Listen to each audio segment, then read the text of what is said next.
অনুরাগের ছোঁয়া আজকের পর্ব।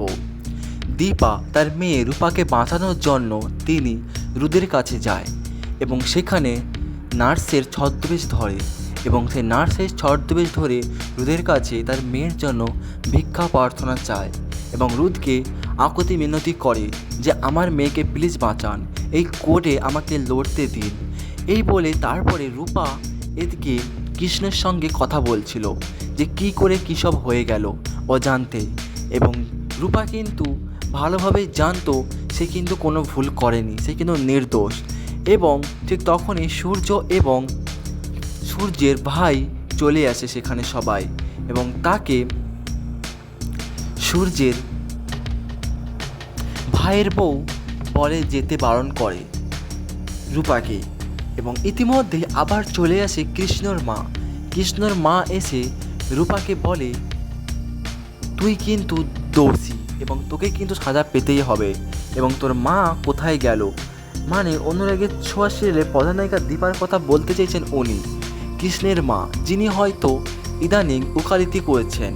এবং তিনি রূপাকে বললেন তোর মা মনে হয় ভয়ে পালিয়ে গেছেন মনে হচ্ছে। তখন কৃষ্ণ বলে এইসব লোকের কথা কান না দিয়ে রূপা তুমি চুপচাপ থেকো, এইসব লোকের কথায় কান দিও না।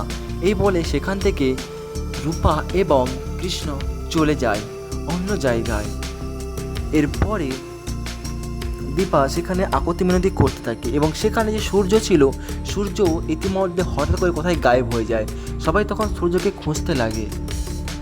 তারপরে এদিকে দীপা ছলে বলে কৌশলে রুদকে অনেক করে বুঝিয়ে সেখান থেকে সিকিউরিটি গার্ডের কাছ থেকে হসপিটাল থেকে কোর্টে নিয়ে যাওয়ার বন্দোবস্ত করে এবং ইতিমতো সবাই কিন্তু কোর্টে এদিকে হাজির হয়ে গেছে।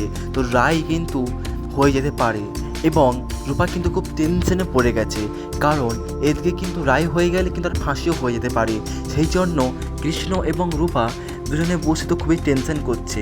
এবং এদিকে সবাই চলে এসেছে, কোর্টের উকিলও চলে এসেছে, জজও চলে এসেছে। তো তার মা বাবা কিন্তু আসেনি, সূর্য এবং দীপা কিন্তু আসেনি। এবং তারপরে এদিকে দীপা কিন্তু রুদকে নিয়ে আসছে কিন্তু এই কোর্টের মধ্যে, এবং ঠিক তখনই একটি অ্যাক্সিডেন্টের মধ্যে বেঁচে যায় দীপা। এবং তখনই সূর্য কিন্তু রুদকে নিয়ে বাঁচিয়ে নেয়। এবং তারপরে সূর্য এবং দীপার দেখা হলে তারা দুজনেই কিন্তু একসাথে